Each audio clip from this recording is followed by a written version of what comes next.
You've poured your heart out into making the best coffee shop possible locally.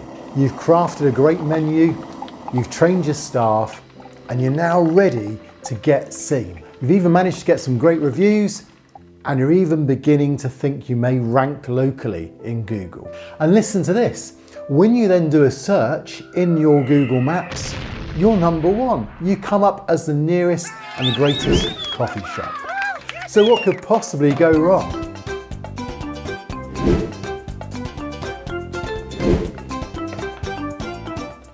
Well, here's the downer. It seems that you're number one and yet no one's finding you.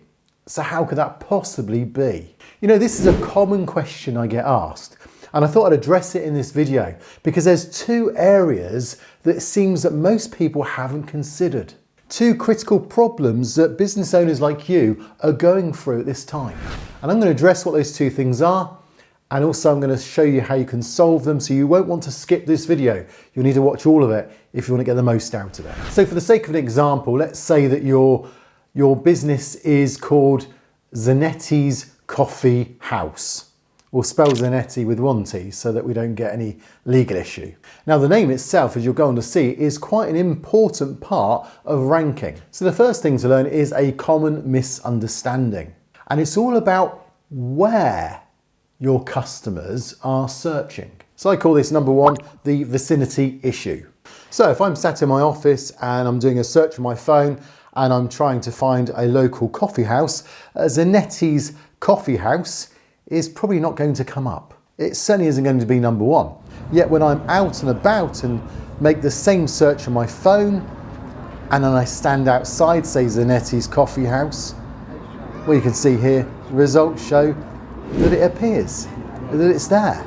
So what's the big difference? Well, the big difference is I'm going to illustrate, in fact, what the difference is, because it's all about understanding vicinity. So over here is my coffee shop, and that's Zanetti Coffee House.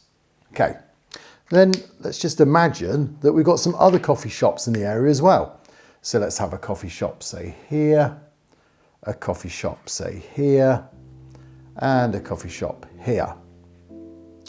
Now, this guy here, he sat in the office and he's searching for some coffee. So what's he do? This tool comes handy because it just helps me draw a circle.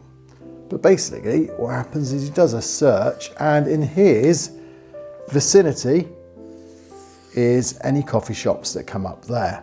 And so number one will basically be this guy here. And so this will be number one, this will probably be number two, and this will be number three. And so those will be the ones that appear. Zanetti Coffee House didn't really get shown. Why? Because it's quite a distance. The vicinity is a way away. But when I stood outside and did a search, so I was outside the coffee shop here, well, of course it's a different matter. So just on this guy here, he gets his results on his phone. 1, 2, 3 coffee houses, I don't appear. But this guy, when I was searching outside there, do a ring around this area.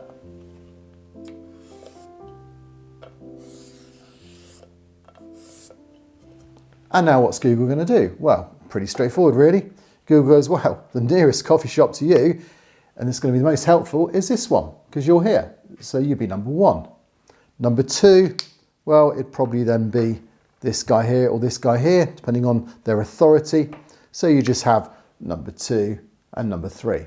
And that's how you're number one here and you're not number one here, because basically the difference is all down to the vicinity. But you know, there's something even more important, and it's a second area. And to illustrate it, let's just imagine that we've got a woman called Glenda. Now Glenda wants to lose weight, so she does all the things suggested to her to lose weight. So she eats fruit, she goes for regular walks, she goes down the gym for exercise, she's aware of calories and calorie intake, and she drinks more water to help her.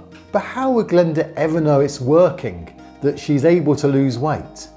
Well, some may say that her clothes are one reason, but another reason is surely it's down to monitoring. It's down to weighing yourself, maybe setting yourself a weight and then a goal, and then to try and achieve it. And that's really the second area that you need to consider, is how can you know if you're making progress with keywords or with a certain offer, or your Google business profile, whether it's increasing the chances of you being found, if you're not monitoring it and if you're not setting yourself goals.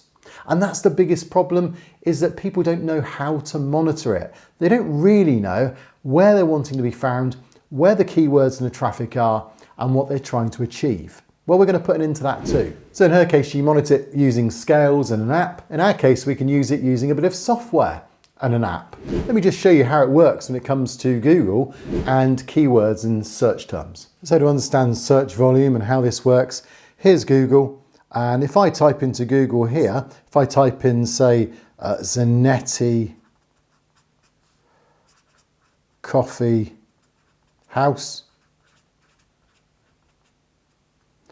then it's going to come up number one because no one else calls Zanet coffee house. So that's great, but we'll put volume here.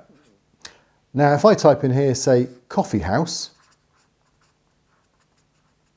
which is much more generic and a lot more will be competing for, then also there'll be a volume here. And the key thing is to understand that if no one is searching for this, but you're number one, and if, say, 10,000 people are searching for this, and you're number 99, then that in effect is 0 times 10,000 equals 0. And 1 times 0 equals 0. And no matter whether you're number 1 or 99, it's irrelevant. Whereas here, if you were, say, number 10, that would equal, in traffic terms, probably about 50. And if you were, say, number 1, that would probably equal about 5,000 searches. So the key thing is you need to know what the volume is, and then you need to monitor where you are in that search term. And if you could, say, for example, come up number 1 on coffee house, then that would absolutely give you the traffic you're looking for locally. So the thing is, it's all about understanding where the search volume is, knowing the right keywords, but also knowing that those are the keywords that people are using. And often people use keywords that Google suggests. So you need to know what are the keywords Google's suggesting, which you can find by just going to Google and start typing in the keywords that you think. But also you need to know roughly what the volume is. And so software like this at White Spark, which I'll put a link down below, can help you to monitor it, to see where your growth is, to see where you come, whether it's on Google Maps, whether it's on Google Local, whether it's on your search engine, just within Google search itself, where you come in a vicinity, in an area you can set it up, and then also it will give you the amount of keyword searches for that term. So as you can see here, some keywords are actually going to be more useful than others. If I'm appearing number 1 of a keyword that's never searched, then that's not going to be very helpful. If I'm appearing, say, top 10 on a heavily searched term, it's going to bring in a lot of traffic. And if I can get to number 1 by monitoring it, then, well, the sky's the limit. So I use White Spark to monitor it, but I also use other keyword tools to try and find out where the volume can be found. And if you want to know the tools that I use, I put together a video here that shows you several of the tools that I've been currently using to make sure I find the volume on my keywords. So you need to watch this next.